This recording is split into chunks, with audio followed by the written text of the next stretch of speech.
bought it. What country you from? This is Paul. Bullshit. Market 8, dude. Excuse me. Market 0, next frame. Bullshit, Walter. Market 8. Work of art. It's paradise. With a legendary Green Lantern. I don't think. This is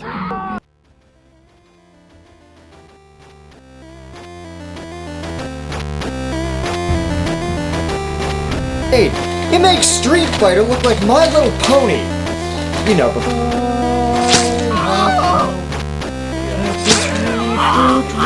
this.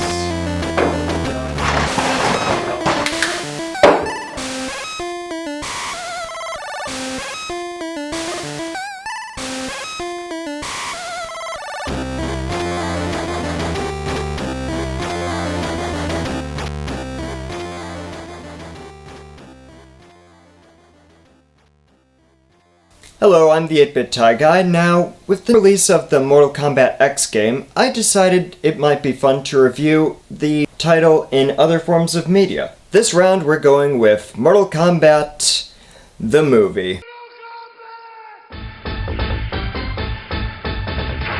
Directed by Paul W.S. Anderson, not to be confused with this guy.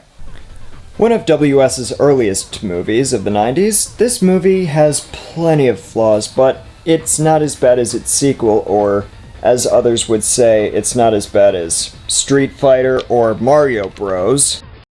Now then, at first we find out what's wrong with the movie before we even hit play. Its rating.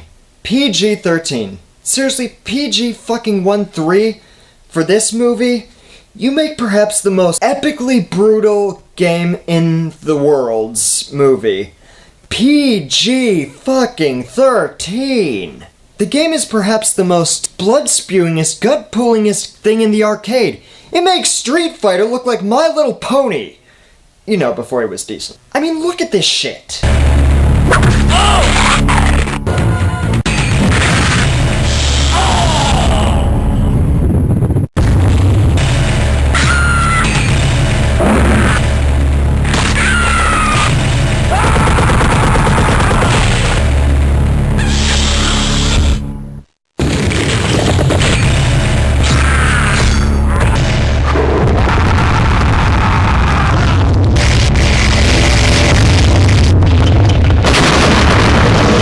Rating Mortal Kombat PG-13 is like rating a movie about Deadpool, the most deadly character in the Marvel Universe, PG-13. And I know they almost did that, but they came to their senses.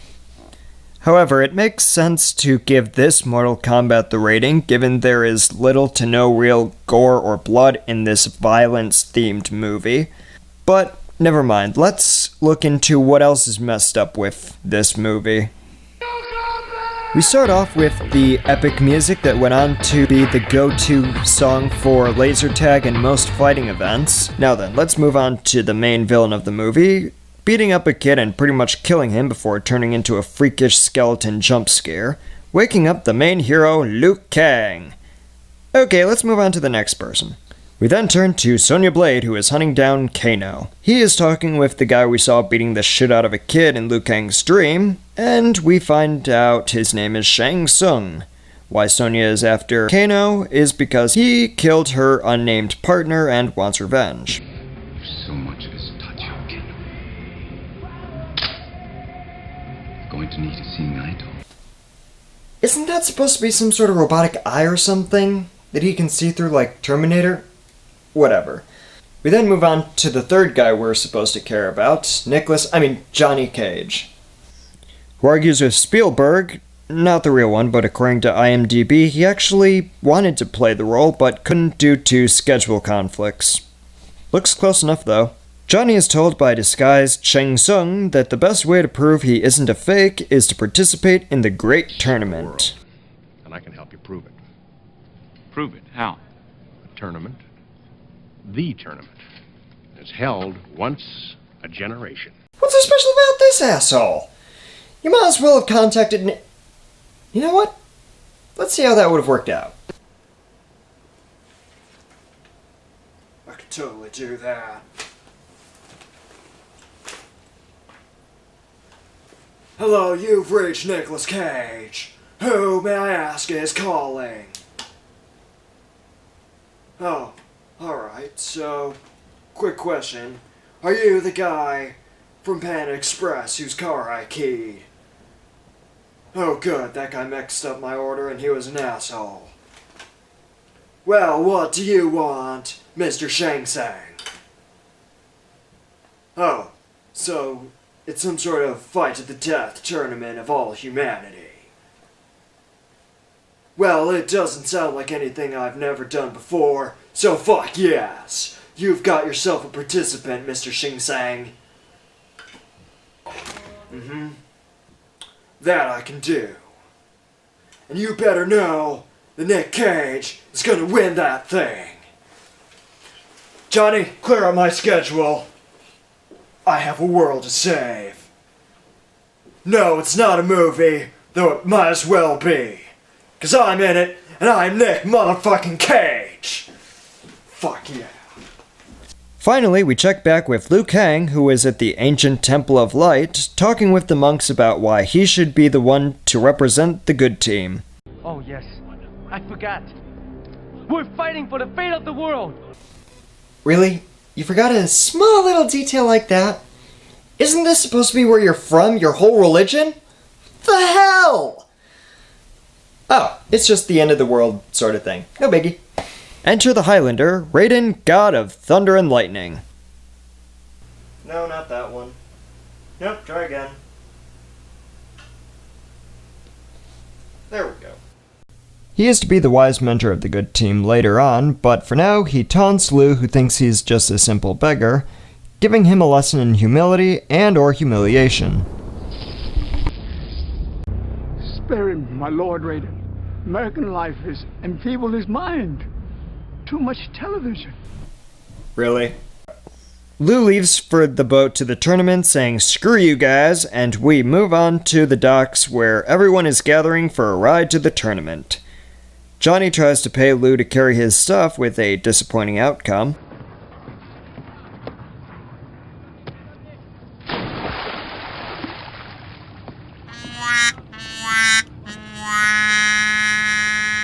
Not everyone's services are for hire, Mr. Cage.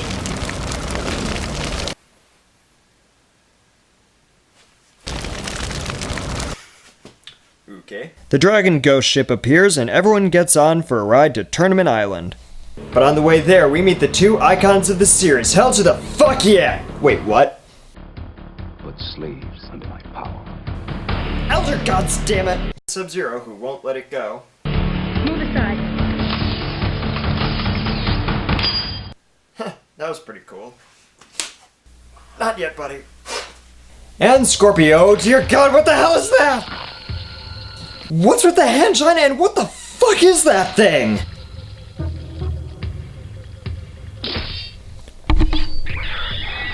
Guys, his weapon is a kunai on a fucking chain. Sure, it's not as menacing or fucked up like a serpent coming out of a glory hole in some guy's hand, but no, this is just wrong. Just wrong. But Raiden comes in, zapping both Sub and Scorp with the proper aesthetic lightning for their color scheme, and tells Shang Tsung off. Your sideshow freaks attack my fighters. Not yet, but we're starting to wish they did. You've been chosen, Sonya. Much to my delight. Here we go again with Mr. Creeper. What is his thing with her? And no, it's not what you think it is. Believe me, we'll get to that soon enough. One of you three will decide the outcome of the tournament.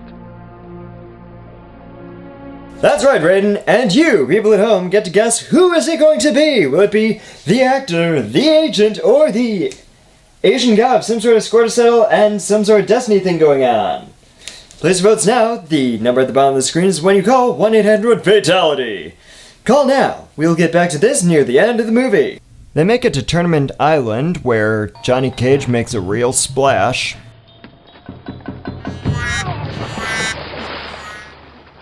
And, of course, no phone reception. Blown out the transistors. Your radio equipment's fine. Look at your compass.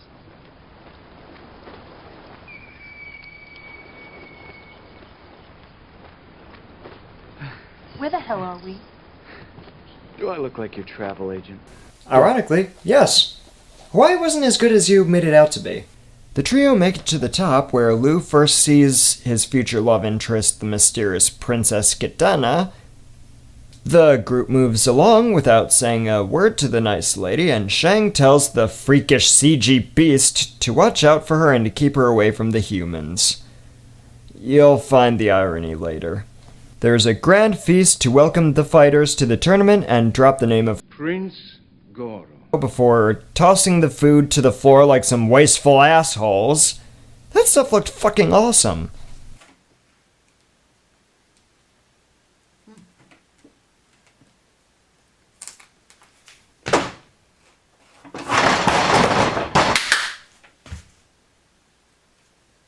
What the hell? But it's just a moment to show off Sub-Zero's skill of putting someone on ice as a demonstration of what's to come. Or at least what we hope for. Thing to me. Shang Tsung knows where Kano's hiding.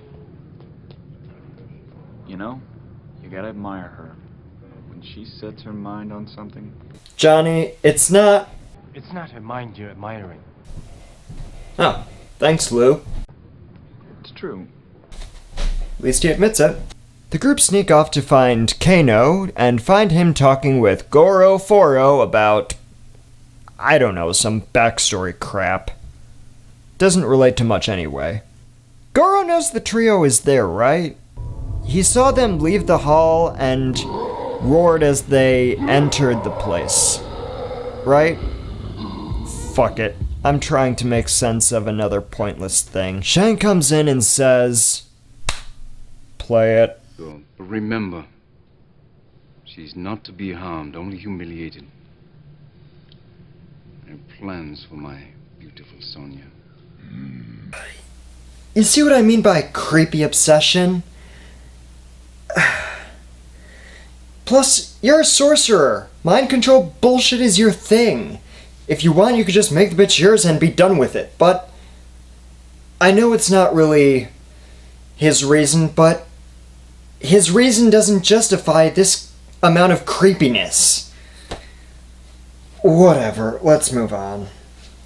There's exposition on the princess and Lou's destiny or something like that that has little to do with what's going on, and the trio try and find a way out. Reptile spits on Lou with nothing happening, and they somehow wind up back where they started. And the music starts!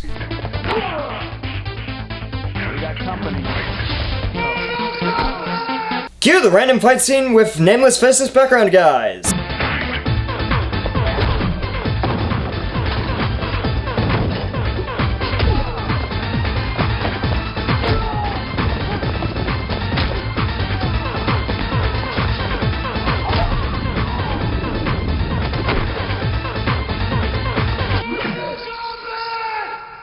That was actually kind of boring. Oh, hi, Raiden.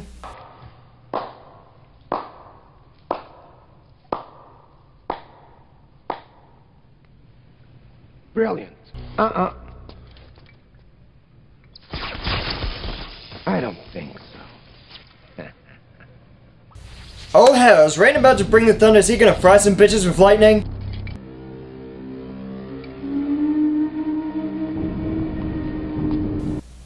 Or not.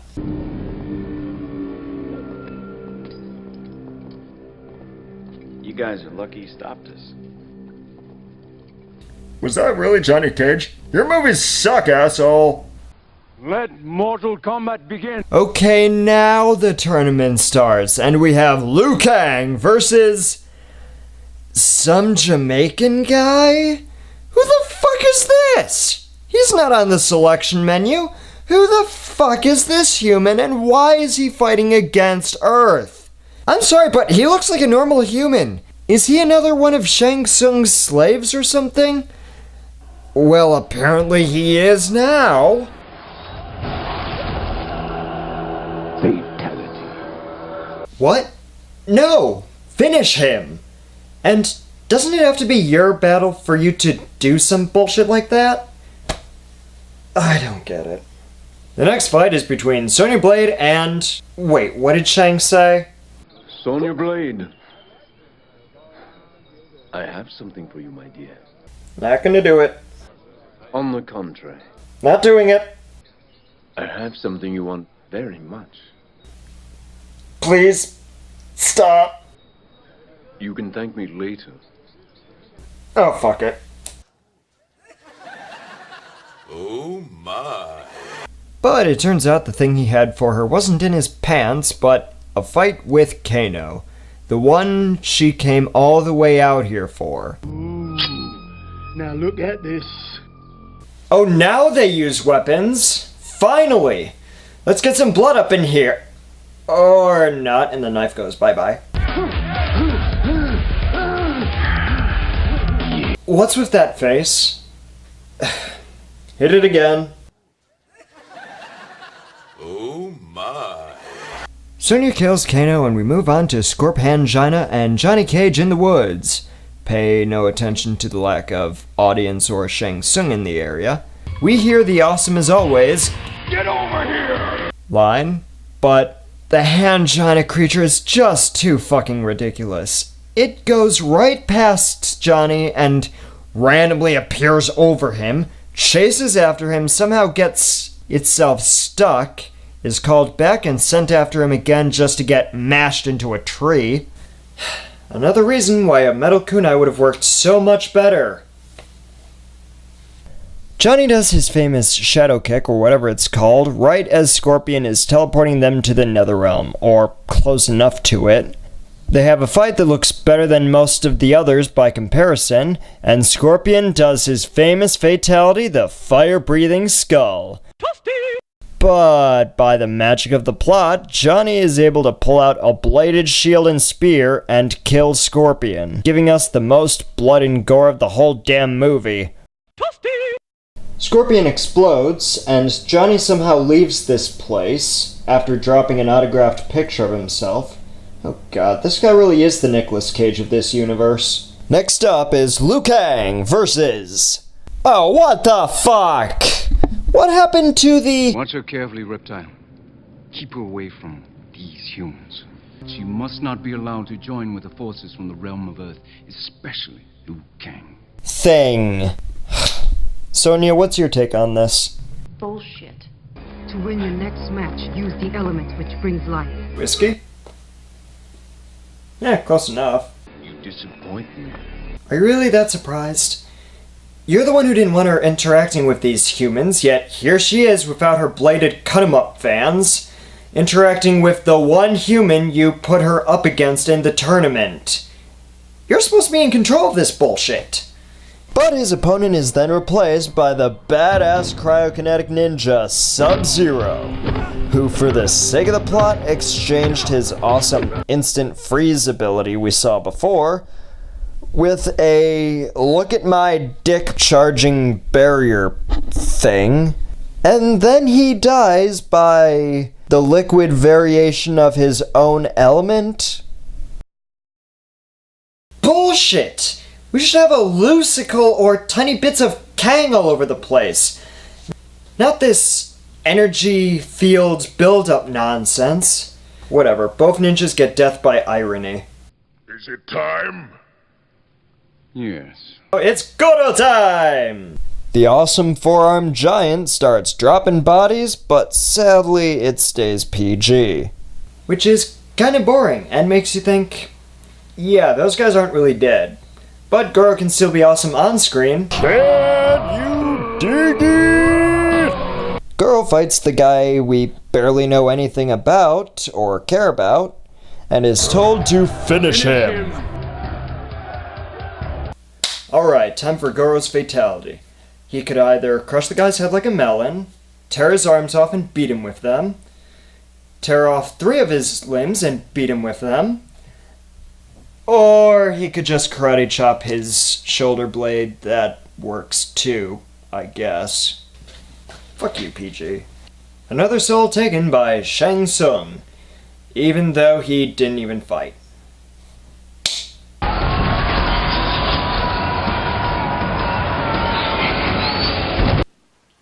I see what they did there.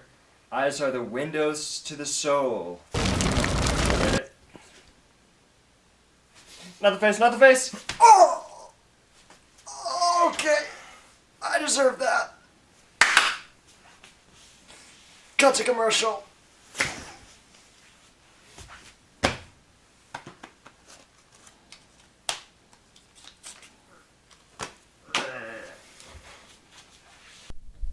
We cut to later that night, where Raiden drops some wisdom on the Destiny trio. And of course it's the usual conquer your fears. Fear is your one true enemy.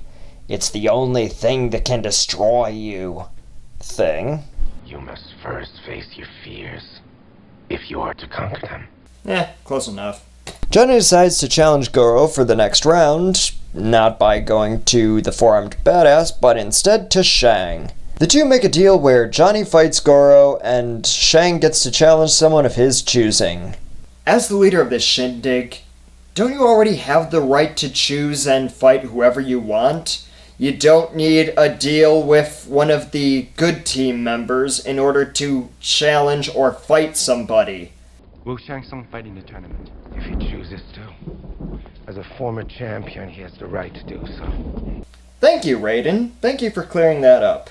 You didn't need to make a deal with the actor. Whatever, we're almost done. It's time for the next cage match. Oh shit.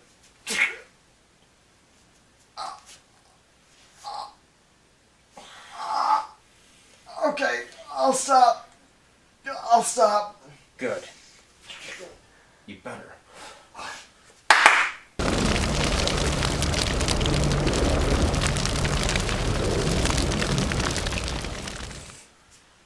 Medic!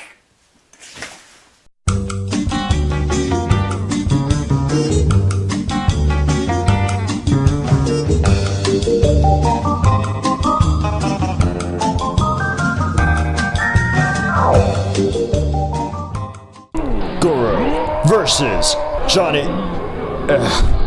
Are the sunglasses really necessary, dude? Seriously. Nut punch. Sorry. And Raiden approves. Okay. You imbecile. Dude, he just got punched in the dick, in his mantenna, in his fifth arm. Okay, that one was too much. Johnny makes a run for it, up the stairs, which should be disqualification, but I doubt they're going by any rules like that here. Goro follows, and eventually stupidly falls to his death, off the cliff that Johnny somehow knew was here. This is where you fall down. This is where you fall down. Wow, went a bit far for that one. But it's not long after that we get a loud scream. No! What the fuck? What happened to the badass bitch who didn't take shit from no one we saw earlier? What the hell, Sonya? Let me go! Okay, I'm really starting to doubt you're a part of any organization that involves training of any kind, because chances are they would have taught you 5 different ways to get out of a fucking hold like that. What the hell? She has to accept the challenge, or there can be no final combat. I have nothing further to teach you, Liu Kang. You possess the knowledge. All that is lacking now is the will. Johnny and Liu travel to New Jersey, Outworld, which is apparently the land of purple skies and broken statues. I don't know, I expected the sky to be purple or something. Don't believe everything you see online. Liu senses something unusual that turns out to be Reptile, who was following them the whole time. Reptile is tossed into a weird, open-chested corpse statue thing that forces him to bond with it, resulting in the statue becoming another ninja creature thing? What the fuck? Liu and the human-shaped reptile get into another time-wasting fight. Let's go already. The one good thing about this fight is that it shows us the famous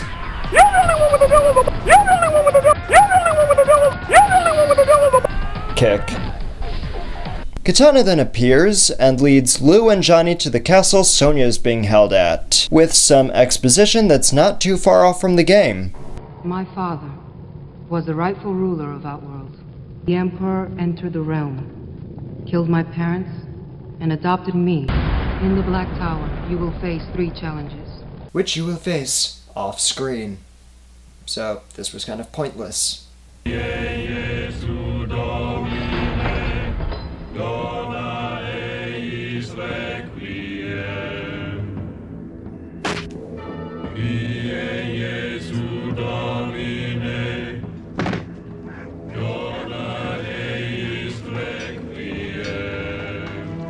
We go to the castle where Sonya is in chains and a skimpy new dress.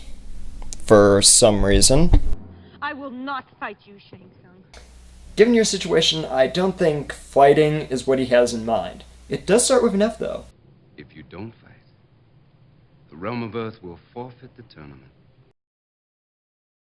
She has to accept the challenge, or there can be no final combat. My friends will come for me. You heard him, guys. Come out and take a bow.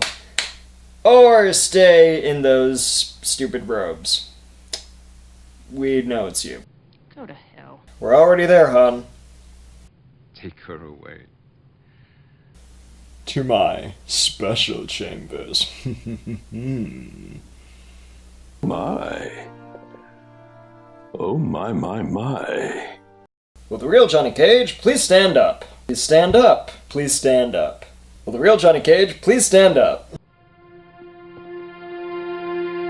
They're already here. Katana lectures Shang about cheating and he changes his opponent to someone else. Oh, remember when Raiden said, One of you 3 will decide the outcome of the tournament. and I asked you at home to vote on it? Well, here we are. Let's check the numbers, shall we? Here we have the actor. Yeah, pretty low. The agent. Oh, understandable. No! You'll fight me. And, of course, the Asian. And the winner is... No shit!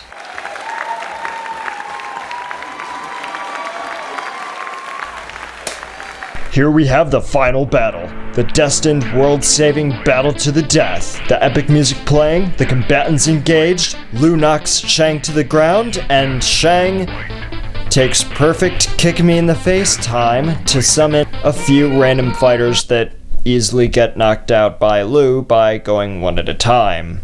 The fight goes up to level 2 for the next part of the battle. Please be the last part of this battle, for the love of God! Liu makes it to right where Shang is standing, beyond reasonable doubt of who he is looking at. Oh, come on! Chan? Please no. He was standing right fucking there. You really can't be falling for this shit. Let me guess. It can't be you. No shit, it can't be him. You just saw Shang turn into him less than 2 seconds ago. Punch him in the face. Okay, next. It's not really you. You're not really Chan. No shit, remember those visions, that nightmare before? You know for sure this motherfucker isn't him. Remember when our parents died? You promised that you would always take care of me? God damn it, just punch him in the face. You know for sure that this isn't your brother, whose soul was taken by the exact sorcerer who you just saw turn into your Raiden Elder goddamn brother. Spikes come up from the dragon logo on the ground while they are still talking. Ugh, one of you just die already. Shang Tsung killed my brother!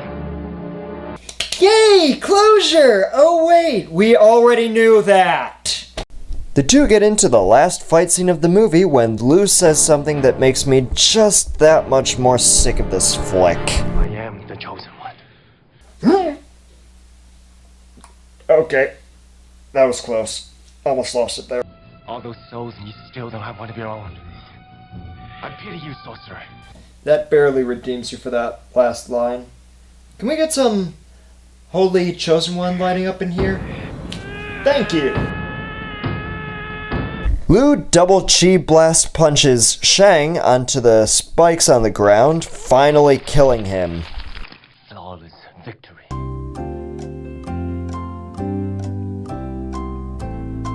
All of Shang's collected souls are released upon his death. Liu gets one last goodbye with his dead brother, and rather than going to where they came from, Johnny, Sonya, and Katana, for whatever reason, join Liu at the Temple of Light where there's a celebration going on.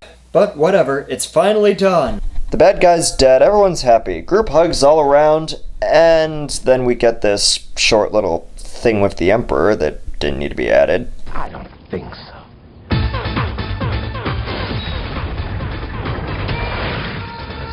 The hell? Sonya, what do you say about this? Bullshit. Right. Any response, Raiden? Sorry. Thought so. The worst part is rating. PG-13, which limits the source material substantially. The only good part, it's not its sequel. With that said, out of 10, I would give this movie a 5.5 out of 10. And, yeah, that said, I'm the 8-Bit Tie Guy, and I currently don't have a sign-off. So, good day or good night. Okay, let's get out of here.